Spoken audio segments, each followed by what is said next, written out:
चा- सर्वप्रथम सर्वांना लाल सलाम.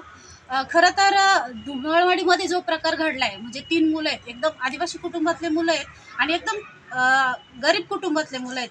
या MSCBच्या गलथान कारभारामुळं म्हणजे एकदम चुकीच्या पद्धतीने त्यांच्या वायरीखाली लोंबकळल्यामुळे हे मुलं कुठेही काम करतात, कशाही पद्धतीचे काम करतात, म्हणजे जे भेटेल ते काम करायचं.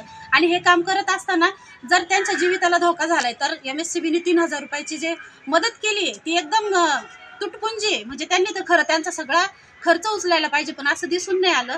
मी माझ्या आशा सेविकेला, गटप्रवर्तकांना आणि अंगणवाडी सेविकांना या माध्यमातून विनंती करते की आपणही भरभरून त्यांना मदत करावी.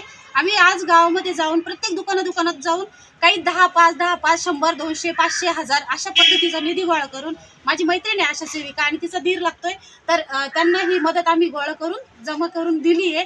आणि भविष्यामध्ये म्हणण्यापेक्षा रोजच आम्ही प्रयत्न करतोय की यांना अजून कशा प्रकारे निधी मिळेल.